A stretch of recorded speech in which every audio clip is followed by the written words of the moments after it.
Bonjour et bienvenue dans cette nouvelle analyse. Aujourd'hui, on explore une philosophie complètement fascinante, une de celles qui peuvent vraiment transformer un quotidien de A à Z, celle du célèbre conférencier Jim Rohn. L'idée de base est d'une puissance assez incroyable. La vie moderne nous conditionne bien souvent à échouer avant même d'avoir posé un orteil par terre. Le réveil sonne et bam, l'esprit est instantanément submergé par une montagne d'obligations. Pourtant, maîtriser ces toutes premières heures, ce n'est pas juste un truc pour être un peu plus productif avant midi. C'est bien plus que ça. Ça dicte littéralement la trajectoire d'une vie entière. Le succès d'une journée se joue à la seconde même où l'on ouvre les yeux. Et c'est exactement ce qu'on va décortiquer ensemble aujourd'hui, en plongeant dans l'approche proactive de Jim Rohn et ses 4 rituels matinaux absolument incontournables. Allez, on plonge direct dans le vif du sujet. Le matin, on va pas se mentir, c'est souvent une course frénétique. On a tous connu ça. On attrape le téléphone avec un seul œil à peu près ouvert, on se prend une avalanche de notifications en plein visage et on ressent cette fameuse décharge de cortisol, l'hormone du stress, juste en lisant un email pro depuis son lit.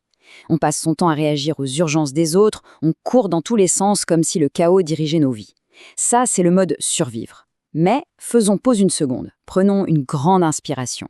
De l'autre côté de la balance, il y a le mode créer. Et là, ça change tout. C'est prendre le contrôle absolu de son matin, imposer le silence, planifier les choses minutieusement.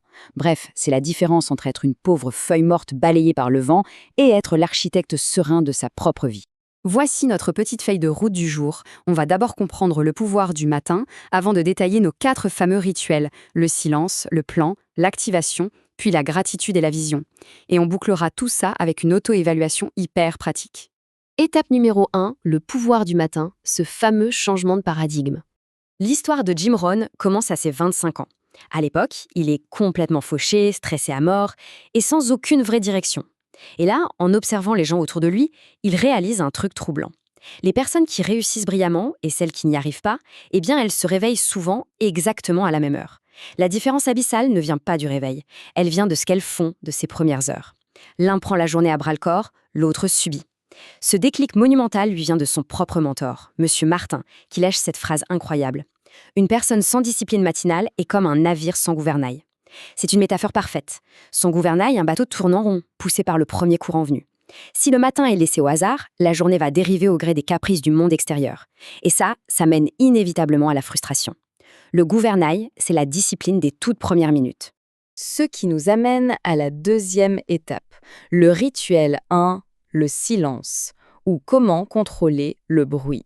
Avant même de laisser le monde hurler à travers les notifications ou les chaînes d'infos, la toute première ligne de défense, c'est d'instaurer 10 à 15 minutes de silence absolu. C'est tout. C'est un investissement en temps minuscule, mais c'est un véritable bouclier spirituel. Pourquoi ? Parce que ce silence érige un mur contre les exigences immédiates des autres. Le fait de ne rien consommer venant de l'extérieur permet d'éviter de se faire dévorer psychologiquement avant même le petit déjeuner. Pas besoin d'une méditation ultra complexe, non. Juste une poignée de minutes de calme plat pour reprendre possession de son propre cerveau. Pour bien comprendre à quel point ce calme est vital, prenons l'histoire de ce trader. Un homme extrêmement riche, mais mentalement au bord du gouffre. Dès le réveil, c'était l'enfer. Souffle court, cœur qui bat à 100 à l'heure, le cerveau déjà branché sur les marchés asiatiques. Il a décidé de tester ces fameuses 15 minutes de silence strict chaque matin. Et le résultat a été fulgurant. Il est passé d'un état de panique face aux urgences financières à un état de clarté stratégique totale. Ces 15 minutes lui ont donné un avantage énorme. Pas sur la bourse, non, mais sur son propre esprit. Il a enfin compris qu'il devait d'abord contrôler son marché intérieur avant de vouloir dominer celui de l'extérieur. Troisième étape, le rituel le plan, ou l'art d'écrire sa journée. Alors, une fois le silence installé, il faut dresser une vraie barrière contre le chaos. La règle est simple mais redoutable. Une journée qui n'est pas écrite sur papier est une journée perdue avant même le café. Le stylo, c'est l'arme absolue. Ce plan repose sur 3 piliers.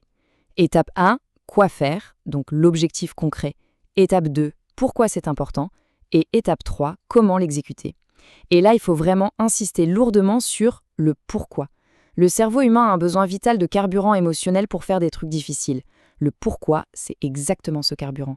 Ça transforme une petite corvée ennuyeuse en une étape cruciale vers un objectif bien plus grand. L'impact psychologique d'écrire tout ça est bluffant. Prenez l'exemple de ce jeune homme complètement épuisé, au bord du burn-out, qui assistait à un séminaire. Sa tête ressemblait à une boucle infinie de petites angoisses abstraites. Eh bien, en passant juste 10 minutes par matin à rédiger ces 3 étapes, le soulagement psychologique a été immédiat. Sortir ses peurs de sa tête pour les rendre concrètes et gérables sur une feuille, ça lui a permis de reprendre le contrôle de sa vie en seulement 7 jours. L'écriture agit comme une vraie valve de décompression. 4e étape et 3e rituel, l'activation, le corps et l'énergie. Après avoir aligné l'esprit, on passe au véhicule, le corps physique. Le succès demande une énergie monumentale, et cette énergie, elle vit dans le corps. Une posture molle donnera toujours des pensées molles. Alors, voici un petit protocole ultra simple de 9 minutes pour changer la donne. 3 minutes de marche, 3 minutes d'étirement et 3 minutes de respiration profonde. On inspire sur 4 secondes, on bloque 4 secondes et on expire sur 6. Fait fascinant d'ailleurs, cette respiration spécifique en 4-4-6 pirate physiquement le nerf vague pour désactiver l'état d'alerte du système nerveux. Ça change littéralement la chimie du cerveau en boostant la dopamine et en écrasant le cortisol. Un corps sans mouvement est un esprit sans éveil. C'est une évidence quand on pense à ce fameux mode zombie qu'on connaît bien au réveil. On traîne des pieds jusqu'à la cuisine en priant pour que le café coule vite juste pour pouvoir formuler une pensée cohérente. Intégrer quelques minutes de marche rapide, c'est un contraste radical avec cette léthargie. 3 petites minutes de mouvement, ça envoie un signal fort au cerveau. On est vivant et on a la ferme intention de diriger la journée plutôt que de la subir bêtement. 5e étape. Et c'est notre rituel 4, gratitude et vision. Le présent et le futur. Ce 4e rituel, c'est la combinaison de 2 concepts surpuissants pour créer un vrai centre de gravité émotionnel. C'est l'équilibre parfait. D'un côté, la gratitude, qui sert de grosse ancre solide. Elle nous évite de partir à la dérive vers l'anxiété en nous ancrant dans le présent avec la sensation d'en avoir assez. Apprécier le fait d'être en bonne santé, par exemple, ça évite de commencer la journée avec un sentiment de manque. De l'autre côté, on a la vision. C'est la voile qui pousse le navire vers l'avant. C'est imaginer et ressentir avec une précision folle la personne qu'on veut devenir. On crée sa réalité intérieure bien avant que le monde extérieur ne change. L'expérience de Jim Rohn lui-même illustre ça avec une intensité incroyable. À l'époque où il grattait les fonds de tiroir, il se souvient être assis sur un banc public par un froid glacial, littéralement écrasé par les dettes. Et pourtant, au beau milieu de cette galère, il a eu l'audace de fermer les yeux et de se visualiser sur une scène gigantesque face à des milliers de personnes qui l'applaudissaient. Cette image mentale était si vibrante qu'elle lui donnait des ailes pour affronter la dureté de son quotidien. Ça prouve une loi immuable. La transformation interne vient toujours avant le succès matériel externe. Toujours.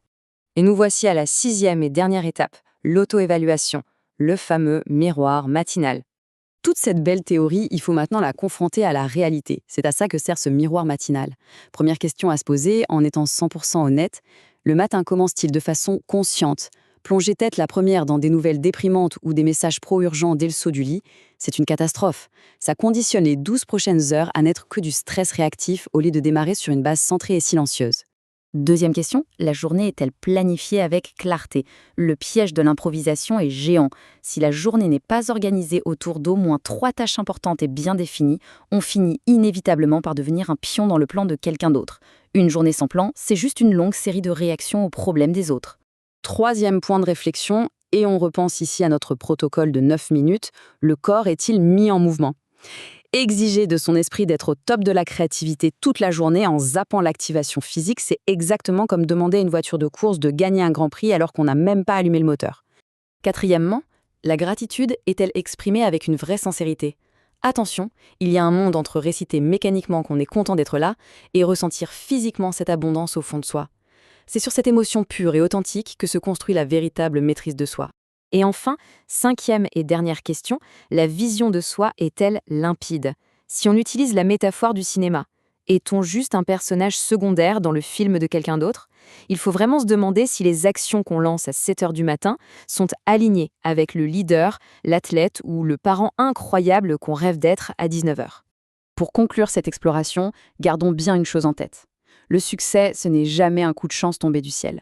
C'est l'addition intentionnelle de tout un tas de petits choix matinaux. Le meilleur matin, c'est simplement celui où l'on devient un peu meilleur que la veille. La vraie transformation, elle ne commence pas par des discours grandiloquents. Elle commence demain matin, dans le silence de votre chambre. Alors, quand le réveil sonnera dans quelques heures, choisira-t-on de subir passivement le chaos ou d'attraper un stylo pour écrire son propre chef-d'œuvre ?